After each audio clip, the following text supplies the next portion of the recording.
Mike Mentzer has seen ever-growing popularity throughout the fitness and bodybuilding community, and that has led many, including myself, to become curious about his training principles.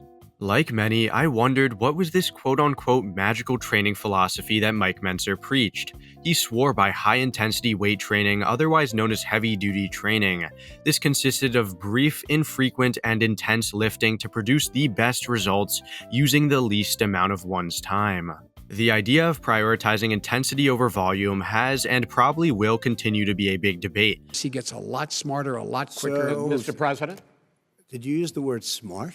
With legends like Arnold cited for doing 5+ sets per exercise, while others like Dorian Yates would follow the same principles of Mentzer. Now, I want to mention that Mentzer only improved upon this low-volume, high-intensity philosophy, as Arthur Jones, the founder of the famous exercise machine brand Nautilus, created HIIT training in the late 1960s. He believed that people often focus on the most exercise that our bodies can tolerate, but we should instead look at the minimal amount of exercise that we need for great results.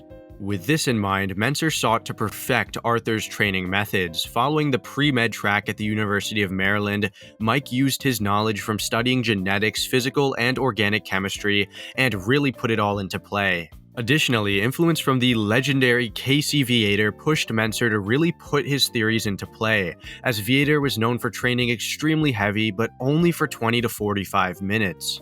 Now, what does a heavy-duty training regimen look like? Well, it can consist of only 2 to 5 sets, however, there is a catch.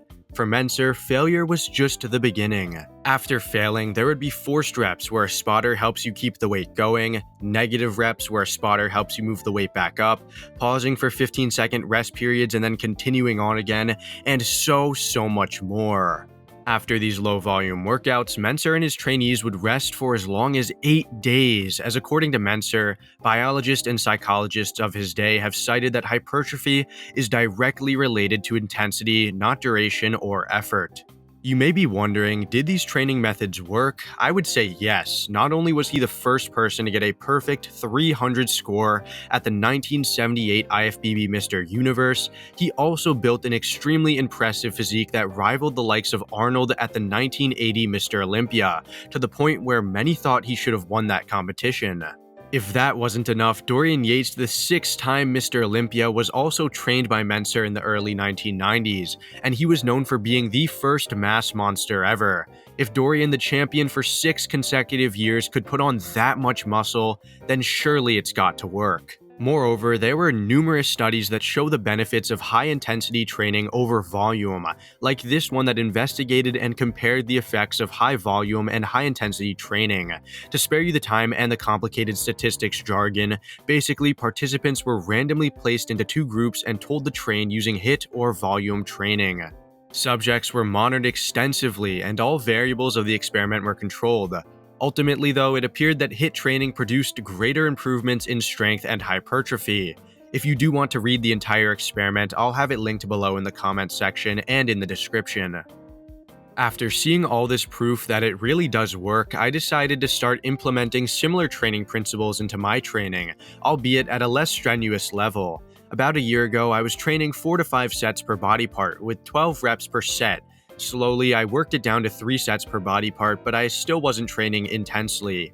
Every set was merely a set to achieve a number of reps, not a physical level of failure. In the last few months, I've been training 2 sets to absolute maximum failure, following all of Mike's theories. Drop sets, paused reps, negatives, literally everything to achieve maximum failure.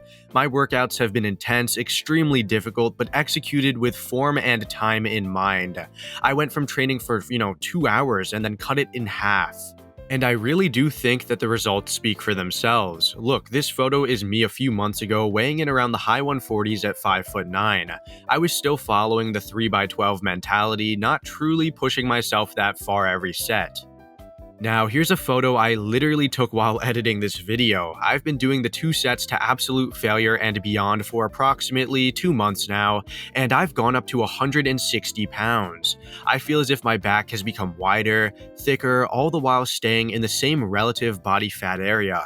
It's not like I'm some bodybuilding phenom or ultra athlete, I'm just a guy who casually enjoys improving his physique, and I feel as though I've found the most optimal way to do so.